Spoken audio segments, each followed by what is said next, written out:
What is up, everybody? It is JT Sports. I am back, you guys, with my guy MicroMike. He's on the channel to break down the Detroit Lions training camp, players to watch, things to watch, position battles. MicroMike, what's going on, man? Hey, I'm just enjoying here, ready to talk some Detroit Lions and get ready to talk about training camp and everything. So I'm really excited. Before we get into it, tell the people where they can find you. You can find me on Detroit Lions Talk with MicroMike. That is my channel there. I'm also with Chat Sports. News Break, Lions Talk by Chat Sports. If you want any Detroit Lions news and rumors, I am the place to go. So come on down and enjoy some fun. We got live shows on Thursday at 6:30 p.m. Eastern Time and on Sundays at 11 a.m.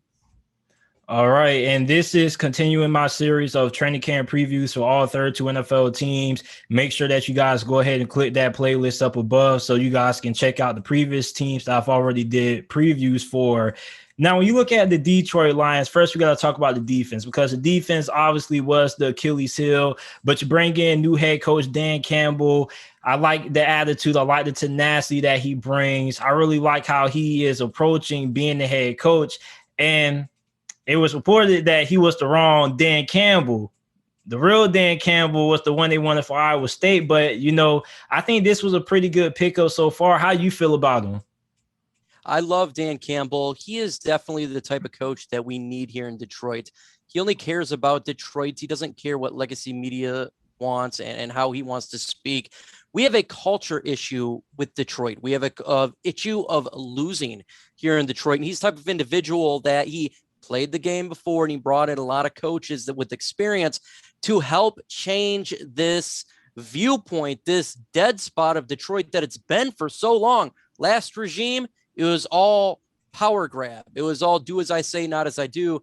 This regime is the completely opposite. It is do as I say and as I do.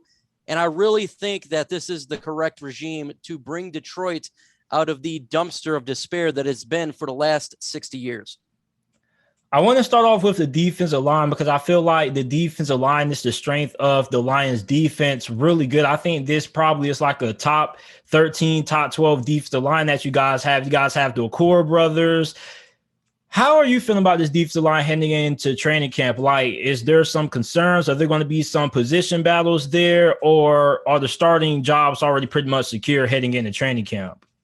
When you think of the Detroit Lions defensive line, you got to break it down basically into two aspects.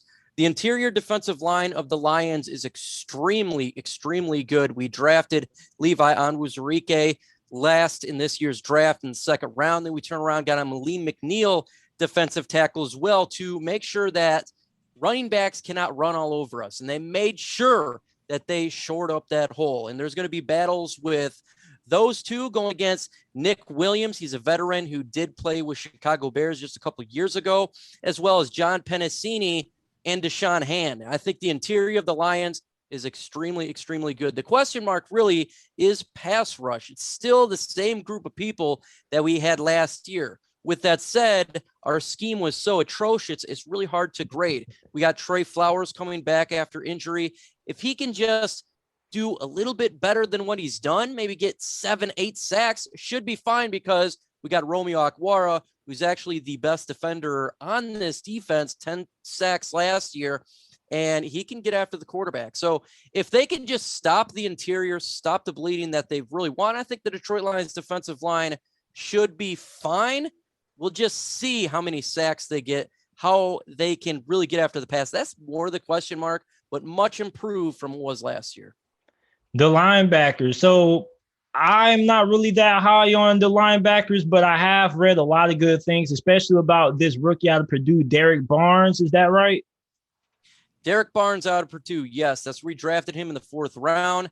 He has the highest ceiling for the Lions right now. The linebacking core to me is atrocious. Is extremely bad. It is a cluster of joke right now. We got players that should not be starters in the NFL, in my opinion. Jamie Collins is the best linebacker on this football team right now, but he's a little longer in the tooth, and he's really not the long-term solution. You got Alex Anzalone, who's going to be slated as a starter. You say, who is that guy? He's a journeyman. He's going to be replacing Christian Jones, who was very bad last year. Jelani Tavai was one of the worst linebackers in the NFL. He's returning back, but he lost 17 pounds trying to get some sort of speed. Still, I don't think it's a good linebacking core. I probably rate it the worst, 32 out of 32 in the NFL.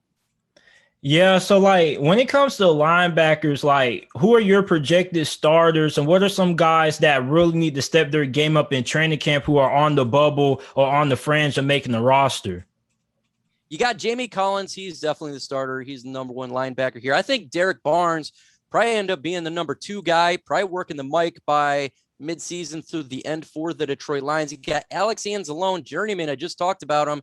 He'll be started at slate. And you got Jelani Tavai, the player who he had an abysmal year last year. We don't know what he's going to be there, but we hear about Trey Flowers moving back, playing linebacker as well, just because the depth is so bad. When it comes to players on the cusp, Jelani Tavai, in my opinion, he has a chance to not even make the football team. And we drafted him the second round. He's supposed to be a stud player, but he's showing to be a dud player. So we'll see if he can actually make the team. Jalen Reeves-Maybin, we actually drafted him a couple years ago. I think he actually does make the team, but I think it's going to be between him, Jelani Tavai, who is going to be an actual starter for this team. And potentially we could be picking up players, in all honesty, when teams dump some and trying to get down to 53, because it's a bad linebacking core. It's really bad.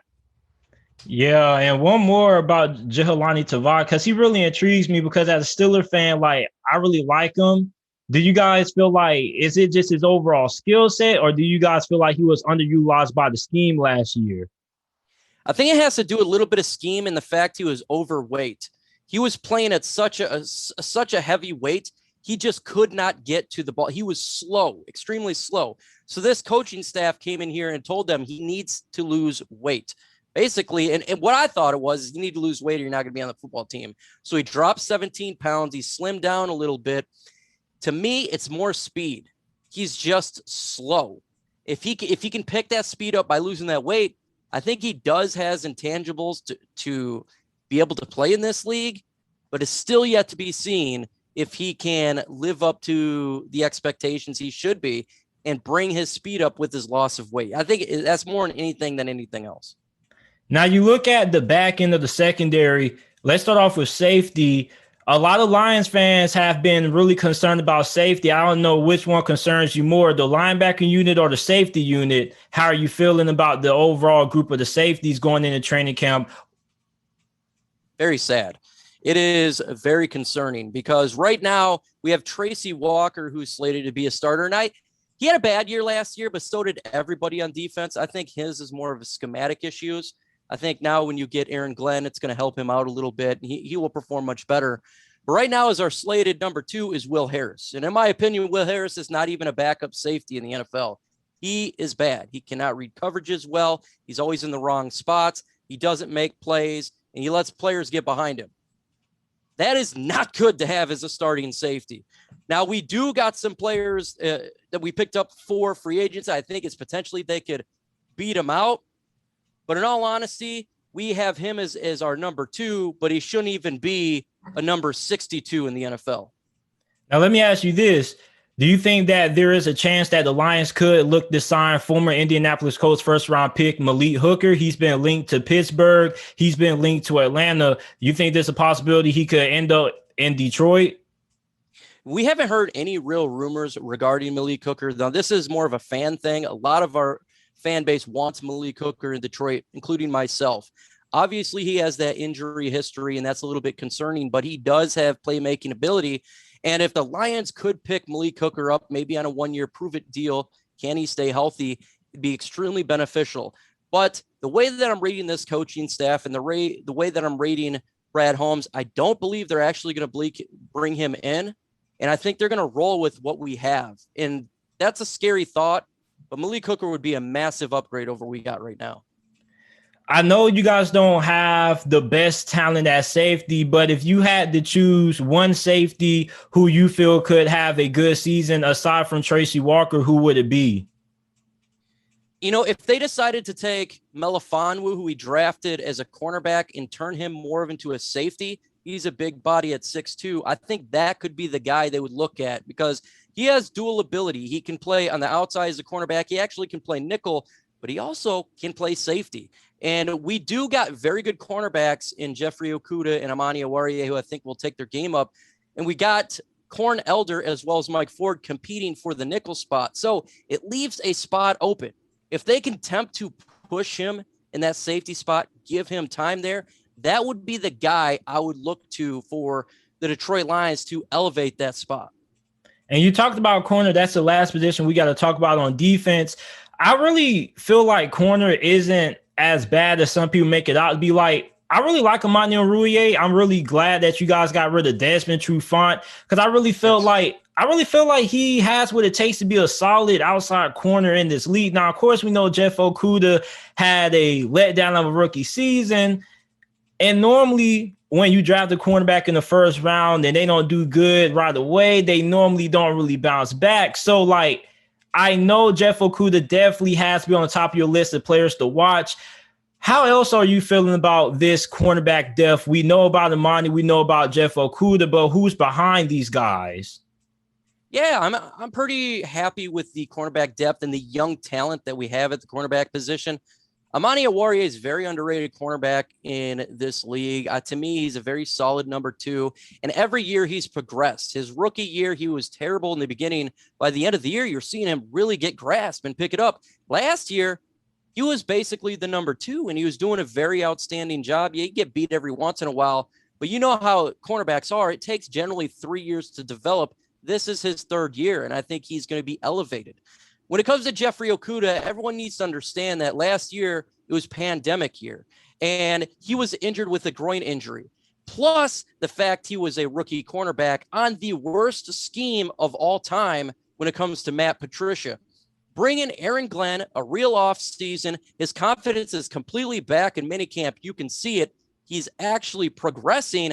I think he's going to make a major jump from year 1 to year 2. Now, I'm not saying he's going to be Pro Bowl or anything like that, because if you watched Jeffrey Okudah, you've seen that he was not good. I think he's going to really develop, and you'll start to see, specifically probably by the end of the year, why we drafted him with that 3rd pick in the draft. So I think they're solid number 1 and number 2. Mike Ford, underrated cornerback as well, younger guy. He's going to be competing right now for the nickel corner spot, and our nickel corner was a bad issue last year. We just couldn't get it down. And so Mike Ford comes in going against Corn Elder, who was of the Carolina Panthers. They're going to battle it out to be the nickel corner, and I think that's going to be perfectly fine as well. Not worried about that position. We drafted Melifonwu in the 4th round. Now, again, I talked to him about safety, but he is drafted as a cornerback. He was a cornerback. He's a big guy at 6'2". I think the depth is very good at cornerback. Yeah, you could probably get a more veteran presence in there to help these young guys out. With that said, if you see what the Detroit Lions are doing this year, this is more rebuild mode. And I think they're just going to throw them in there. They're going to have good times. They're going to have bad times. But overall, the future of that positional group seems to be bright, in my opinion. Now that we have the defense out of the way, before we move to the offense, can you let the people know where they can find you at on YouTube? Yes, Detroit Lions Talk with MicroMike. Detroit Lions Talk with MicroMike. You can go to Chat Sports as well. You can see my information over there. And again, I'm on Newsbreak, not just on YouTube, and it's Lions Talk by Chat Sports. And I drop videos on there not related to the Detroit Lions. Check it out. Follow me. Subscribe to the channel.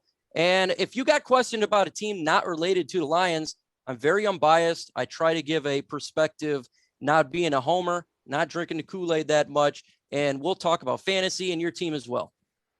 And you guys make sure to check out MicroMike. I will have his channel information down in the description, comment section down below. Also, make sure to like this video, share the video on your social media platforms with friends, family, acquaintances, and subscribe to JT Sports. Now, you look at the offense. I'm really high on the Lions offense, which is a bit, well, I wouldn't say the offense as a whole, but I really like this offensive line. So, like, I feel like the Lions have a top 5, top 10 offensive line heading into this year, especially with the addition of Penny Sewell.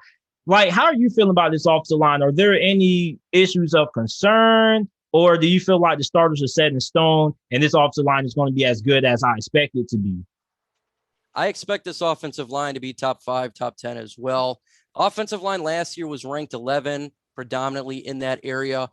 If you look at Taylor Decker's very underrated left tackle, to me, he's a pretty good one at 12, 13, if you want to go to that aspect. Jonah Jackson, we drafted last year as a rookie, very solid guard. He's on the all-rookie team. We got him in the 3rd round, and he showed why we drafted him fairly high. He's very good at moving the pile for the run game as well as pass protection. Frank Ragnow, probably the best center in the NFL, 1 or 2. The guy is a stud. He played with a broken neck. The guy just is a beast. And Halapoulivaati Vaitai, we went and got him in free agency last year. This is the biggest question mark upon this offensive line, is the right guard position. Is Vati Vaitai going to be that player? Because we did pay him to be a tackle. It didn't work out. Push him on the inside now. He was injured last year. That's the biggest question mark. But that's pretty good if that's your biggest question mark. And then we drafted Penei Sewell with the 8th pick in this year's draft. Obviously a freak. To me, he was the best tackle in this draft. And to get him at 8 was fantastic. He's going to man the right side. This offensive line is going to run the football and be very stout. So I expect it to be one of the best in the NFL. And I believe it's going to give a lot of defensive line some fits and some teams some fits trying to get to the quarterback. Well, we talk about the running game, man. I saw something a couple weeks ago that really peeved me off. You guys signed Jamal Williams, and I'm like, bro, like DeAndre Swift, like he was supposed to be the guy who I was going to draft in all my fantasy leagues. Because I drafted I picked up James Robinson. I just saw this undrafted rookie free agent. I was like, okay, I think he's going to do good. He did good. And I was like, Swift probably could surprise everybody. And then you got Anthony Lynn talking about how much he loves Jamal Williams. He could be the number 1. Like, what's going on with this running back position? Like, are the Lions just pulling everybody's ear, or are they really dead serious about Jamal Williams being the RB1 going into camp? He's not going to, in my opinion, he's not going to be the running back 1. He'll be number 2.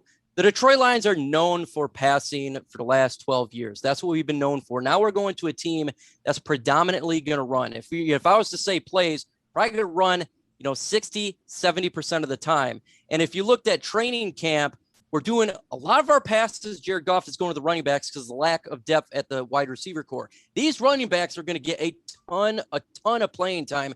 DeAndre Swift, if you wanted to get him in fantasy, get him in fantasy. I think he potentially get over 1,000 yards this year. They are running both these guys and passing to both these guys. Swift will get more touches than he did last year, even that we got Jamal Williams, because this offense is predicated on the running back. So they're both going to get their touches, but I would definitely take Swift over Jamal Williams. To me, it just doesn't seem logical. When I do snap count, I say 60% Swift, 40% Jamal Williams. And then you look at the wide receiver position. Now, the wide receiver position definitely is amongst, the bottom of the barrel in the league. But you also do have to include TJ Hawkinson in that department because, he is a tight end. I do consider them part of the passing game. Now, do you think that with this new coaching staff, we're going to see TJ Hawkinson strictly at tight end, or the coach is going to move him around? Like, is Anthony Lynn going to have him playing outside in certain formations at wide receiver, similar to how the Kansas City Chiefs utilize Travis Kelce in certain formations, lining him out wide, or is he just going to be strictly at that tight end position? I think potentially he could be at some place throwing a wide receiver, but I wouldn't expect that. I'd say he's predominantly going to be tight end, but that's not a bad thing. In mini camps and OTAs, TJ Hawkinson is killing everybody. He's lighting it up. Jared Goff is throwing him the ball. If it's not going to the running backs, it's going to TJ Hawkinson. This guy is going to ball out, in my opinion, top 5 tight end this year. He's going to be getting a ton of targets and a ton of catches. I can't wait for training camp to see what is continued from minicamp and OTAs. Matthew Stafford, a former cornerback, didn't target TJ Hawkinson enough. Jared Goff, this is completely different. Since we do have lack of depth at the wide receiver, TJ Hawkinson is like the main wide receiver. If you want to say in targets wise, he's going to be the number 1 target guy. When you look at the wide receiver position, you got Tyrell Williams there.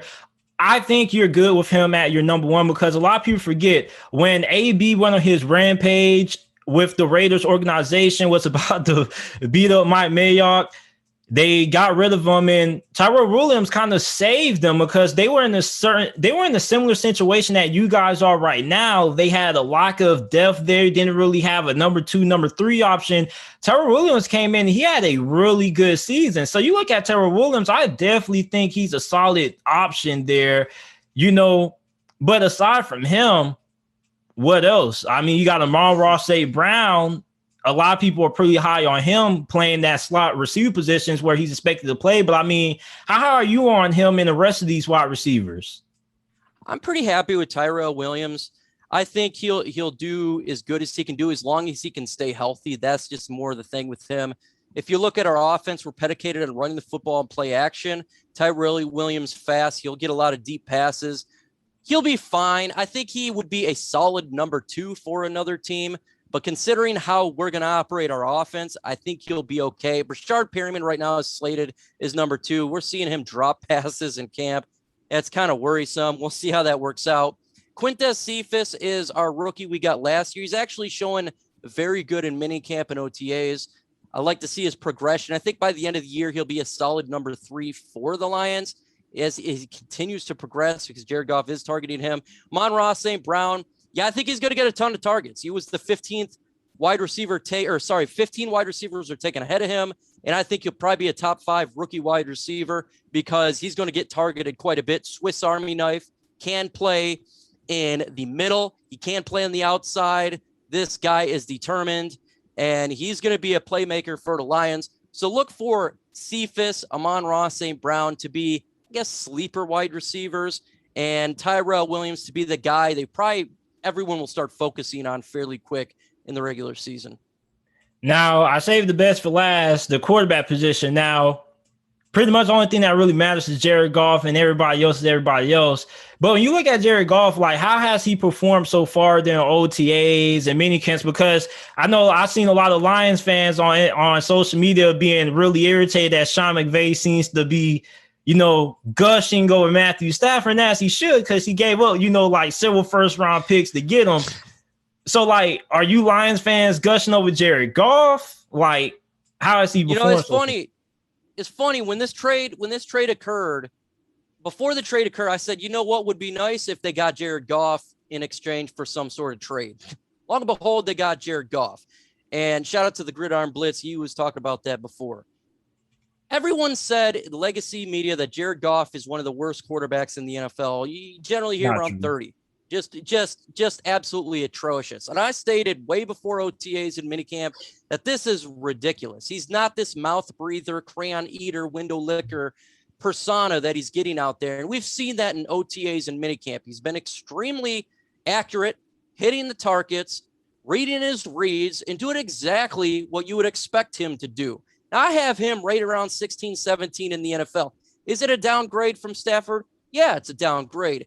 But at the end of the day, we're not going to be throwing the ball every down like we've done in years past. We're going to be doing a lot of running and play action, exactly the strengths of Jared Goff. And so I think it's going to surprise a ton of people how better he's going to play, because everyone expects him to just walk out there and be just absolutely trash. But I'm not expecting him to make the Pro Bowl or anything like that.